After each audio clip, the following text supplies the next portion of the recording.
Alam niyo, dati, mahilig akong magsuot ng itim na t-shirts. So, lagi ako napagkakamalang adik. So, bumili naman ako ng maraming puting t-shirts. Kaya naging tawag nila sa akin noon, "Hoy! Nakaputing adik!" Alright.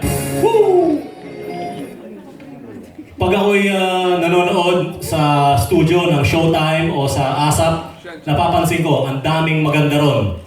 Maganda nga sila, wala naman silang gusto sa akin. Eh di wala rin silang pakinabang. Alright! Woo! Nung nasunugan kami ng bahay noong 1995, hindi kami nagpanik. Yun ay isang business opportunity para sa aming pamilya.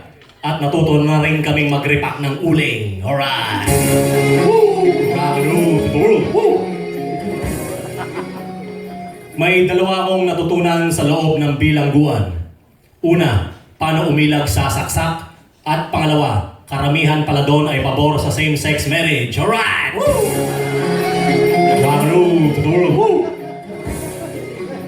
Alam nyo, sa totoo lang, unti-unti na akong nai-inlove kay Roger. Lalo na kapag siya ay nagdadamit babae. Problema lang, ayaw niya mag-ahit. Woo! Woo! Ako po'y 36 years old na. Hanggang ngayon ay single pa rin. At unti-unti ko nang nararating ang pangarap ng bawat lalaki. Ang maging sugar daddy. Alright! Woo! Ayos pa tayo dyan, mga chong. Alright. Alam niyo, sabi nila, pag kumain ka ng pansit, hahaba ang buhay mo. So mamaya, pag nakakita kayo ng nabarel, pakainin nyo ng pansit. Di ka mamamatay, Brad.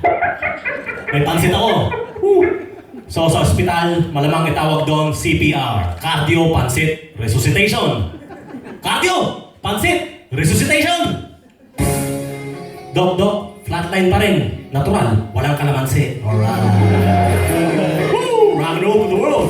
Yun lang po.